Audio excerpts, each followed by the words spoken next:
Hello, everyone. Hi, everybody. Welcome to our Charmed Midlife. I'm Danny. And I'm John. And just to put it out there right from the start, we have been hit by this 2025 cold. And this weekend I really suffered, so I apologize for my weird voice.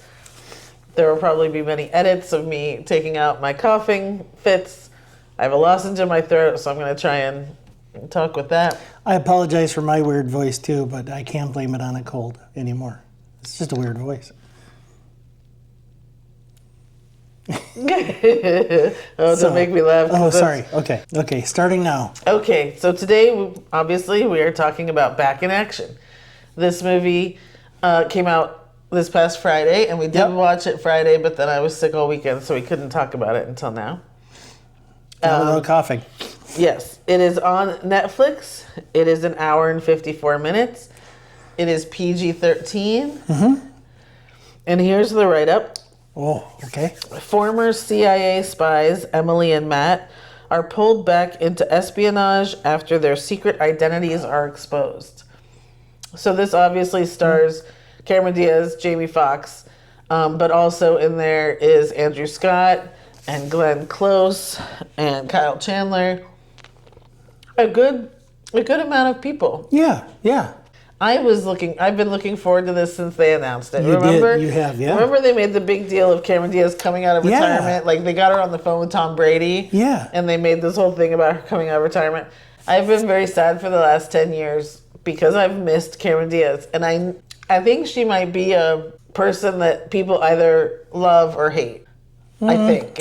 I can see that. And when she went into retirement or took her break, it made me very sad. And I didn't realize, though, until a few years have gone by, that so many movies I watch all the time have her in it. So actually, if you are new to this channel or if you have been with us, we do a lot of what we call Actors Corner videos, where we will talk about an actor and we will go through their work and kind of just pick out ones that we love or that sort of thing.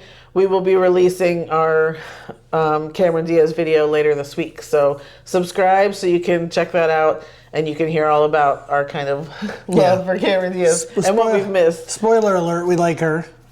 Yes. We don't ever do anybody that we don't like. So. But I don't know, if she hadn't gone away, I don't think I would have realized how much I appreciate her and the stuff she's done. Well, yeah, I mean, you never truly appreciate what you have until it's gone. Right? Yeah. And her coming back was, it was very nice. Yeah, and she still has a few more things in production, so. Good. Okay, so to get past that, we haven't really talked about what we thought about this movie except a little bit, because I felt like I wanted to talk about it yesterday. We have this deal where we save it for the podcast, or in this case, the vlogcast, or whatever this is. So let's do our ratings. Okay. What do you give it? I'm going to give it, I'm struggling with this. I'm going to give it a 7. Okay. Yeah, it was too long. Oh. It didn't need to be as long. When I actually saw how long this was, I was surprised. Yeah, it felt it to me. It could have been 10 minutes shorter, probably. I enjoyed it. I'm not the world's biggest Jamie Foxx fan. I liked him in this. It was good. And the dynamic between the two of them, they obviously have a chemistry. They've been friends forever. And they just, on screen, it's just a really good mix. And I, too, didn't realize how much I missed Cameron Diaz. I mean, it was nice to see her back. I'm between a 7 and an 8. Okay. But I'm going to go with 7 because I felt it was too long, and it was not quite what I was hoping for. Huh. Yeah, I know. You're going to be higher, and you're going to love it. Well, I'm giving it an 8 because I will go back and watch this again. Mm-hmm. And yes, they do have great chemistry. This is their third movie together. They did Any Given Sunday, and then they did her last movie, Annie. Okay. He was Daddy Warbucks, and she was Mrs. Hannigan. Oh, I didn't even know that. So this is their third movie together. Mm-hmm. Hopefully there's a sequel to this one. So yeah, I liked their chemistry a lot. And when you talk about Cameron Diaz coming back, to have her come back in a role where she's kicking ass is the best thing to Yes. have her come back and do. Yes. She's so good at it, and I really love that. And the other part about the movie, which I'm going all over the place, but the other part about the movie that I loved was that these two are married, and we see them before they're married, and them being spies and kicking butt and all that. And then we see them 15 years later when they have kids, and then obviously it says their identities are exposed and they have to go back into it. There's never a time where she's helpless or he's helpless. I loved that the action was very much both of them equally.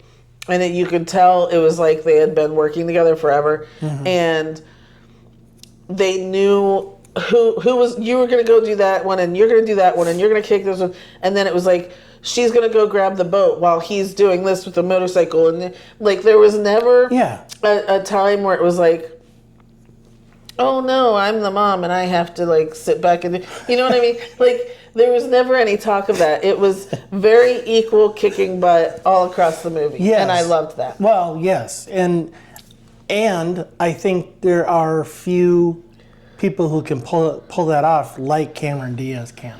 And Jamie Foxx Yeah. in allowing, that's a horrible word, in being an equal to her.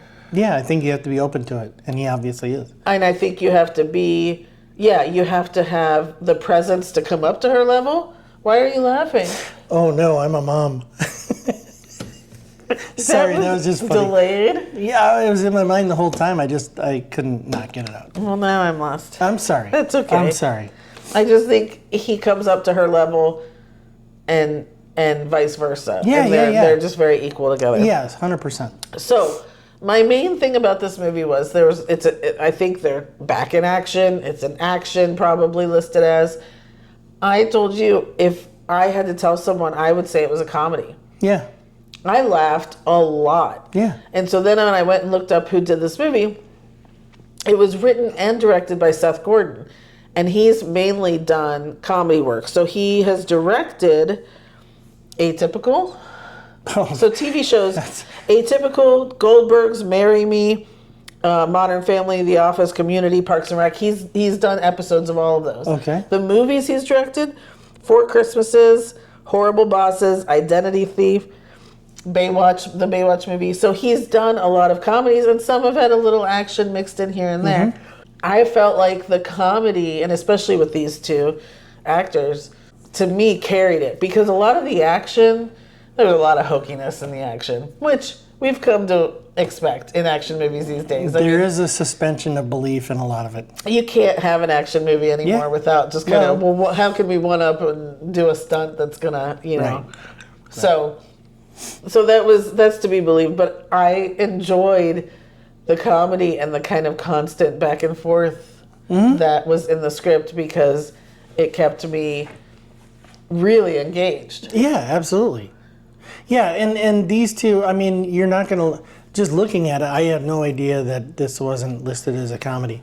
But just looking at a movie with these two in it, you know there's going to be comedy, you know, very lighthearted bits or a lot of parts, if not a full-up comedy. Right. It's just a comedy with a lot of action. That's how I feel about it. Yeah. And that's how I would want to portray it to someone, because I think it is funnier than the action is believable. But there's good action. I mean, there's a lot of good action sequences and fights and all of that. So don't get me wrong on the action part. But and the other thing for me, I didn't feel like it was too long. Now, we've seen this movie a million times, right? You know, Mr. and Mrs. Smith, and I'm going to blank now. But we've seen it. We know what's going to happen. They got to go back and do their job, and get, you know, they got to kill people, whatever. Keeping up with the Joneses. To a certain extent, night and day. To a certain extent. So she's well versed at this. Yeah. So you know the story, and you know where it's going, and you know how it's going to end up. So you're not watching it for that. You're watching it for just the fun.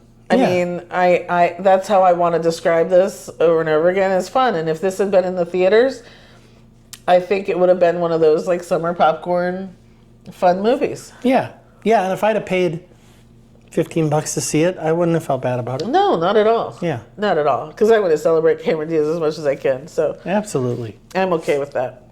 Yeah, but it was very predictable. Go ahead. There's one part of it that I didn't see coming. Okay. Yeah.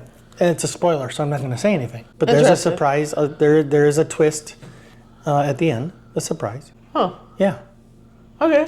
They left it open for a sequel, so I'm hoping that happens. I'm sure it did well on Netflix this week. So yeah, and it was an hour 54. It didn't need to be that long. It was predictable. All those things. But Netflix doing a sequel, and I'm there for it. I will absolutely watch it 100%, at least twice. You guys are seeing me stare at something. I'm staring at my iPad, which has the picture, the poster for Back in Action on it. Mm-hmm. I don't remember them doing that move on the motorcycle. They didn't. But this was a big deal, so I don't know how blown out this is here. She's going backwards on a motorcycle sitting in front of Jamie Foxx. This was a big deal in Night and Day. They shot that, and Tom Cruise was driving the motorcycle, and she was facing backwards and shooting. And that's very interesting that they chose to do that same position on this poster when it was like a big deal to do that stunt because he was actually driving in Night and Day. So that's weird. Well, I'll bet you 50 cents there's no way Jamie Foxx is driving it. Danny here. While I was editing, I decided to look up the Back in Action poster again, and the internet fooled me. Someone superimposed Jamie Foxx onto Tom Cruise's body from the Night and Day poster. So I knew that pose wasn't real. So here's the Night and Day poster, and here's the real Back in Action poster. I don't think that was, I mean, if they shot that scene and cut it out, I don't know. But yeah, I don't know. I don't remember that scene in the movie. I don't either. I remember them riding motorcycles, but not together. Not together. So I could be wrong. But it would be weird for her to go, hey, I did this once in one movie. Let's do this again. Like, that would be weird. That would be weird. Anyway. Okay. Let me see. She's back. I think that's it. Okay. Yeah. So you gave it an 8. I give it a 7. Yes. I think, especially for a Netflix movie, totally watchable, absolutely fun. You know, you're not expecting to learn anything out of this. You're just going and you're having a good time and you're getting to watch actors who have fun together. Yeah, absolutely.